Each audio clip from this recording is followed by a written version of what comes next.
to show you biogas flame. Yes, it's early. It's 5:30 in the morning, but I thought I would show you some free energy because I'm always posting the biogas. So I'm gonna go outside. It's dark. I'm gonna show you some biogas flame from food waste. So come along.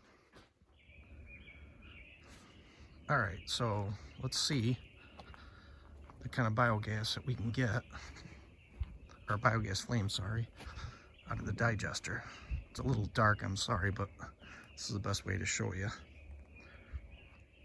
This is the 55-gallon drum gas holder. There's water in it. It's just a trash can upside down holding gas.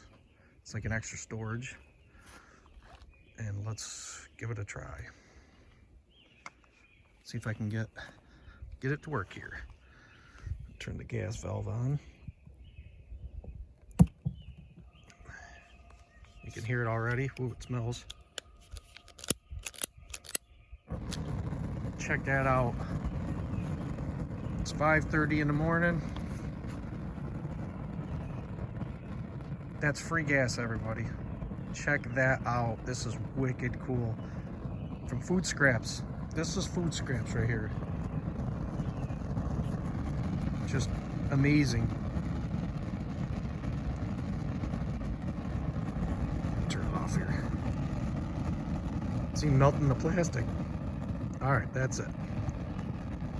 If you like this, subscribe to my channel and there'll be a lot more videos like this coming along. I had to turn that off. I was melting the handle. So that's it. Food waste turned into biogas, turned into flame.